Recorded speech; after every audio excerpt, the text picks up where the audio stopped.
बातमी पुण्यातून, परंतु या घटनेनंतर महाराष्ट्र हादरलेला आहे, कारण अवघ्या 3.5 वर्षांच्या एका चिमुकलीवर 65 वर्षाच्या एका नराधमानं नसरापुरात अत्याचार केला आणि या चिमुरडीची हत्या केली। आणि आता या आरोपीला 7 मे पर्यंत पोलीस कोठडी सुनावण्यात आलेली आहे।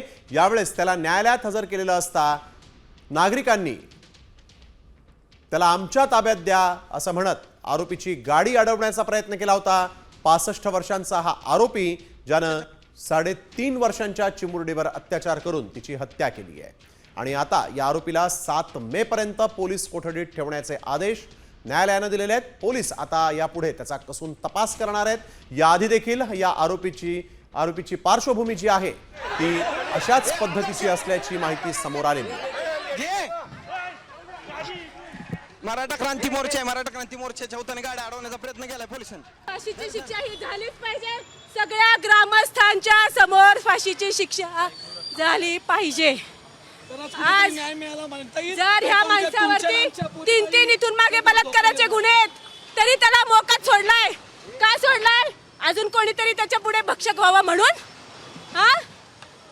हे सरकार जनतेच्या हिताचं नाहीये, हे जनतेची हेळसांड करणार आहे। आम्ही कुठल्याही सरकारबद्दल बोलतो म्हणजे ते आमचे मायबाप सरकार आहे म्हणून बोलत असतो, पण त्यांच्याकडनं जर न्यायच मिळत नसेल तर आमच्यासारख्या जनतेने काय करायचं?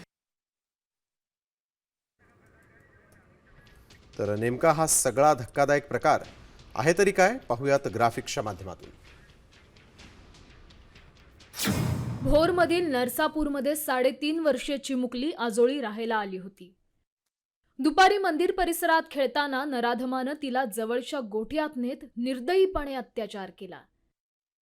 अत्याचारानंतर गोठ्यातच तिची हत्या केली। त्यानंतर तिचा मृतदेह लपवून ठेवला। मुलगी घरी न आल्यामुळे सगळीकडे शोधाशोध झाली। सीसीटीव्हीच्या आधारे नराधम आरोपीसोबत मुलगी दिसली। गावकऱ्यांनी त्या व्यक्तीचा शोध घेत त्याच्याकडे मुलीची चौकशी केली। त्यानंतर धक्कादायक घटनेचा उलगडा झाला।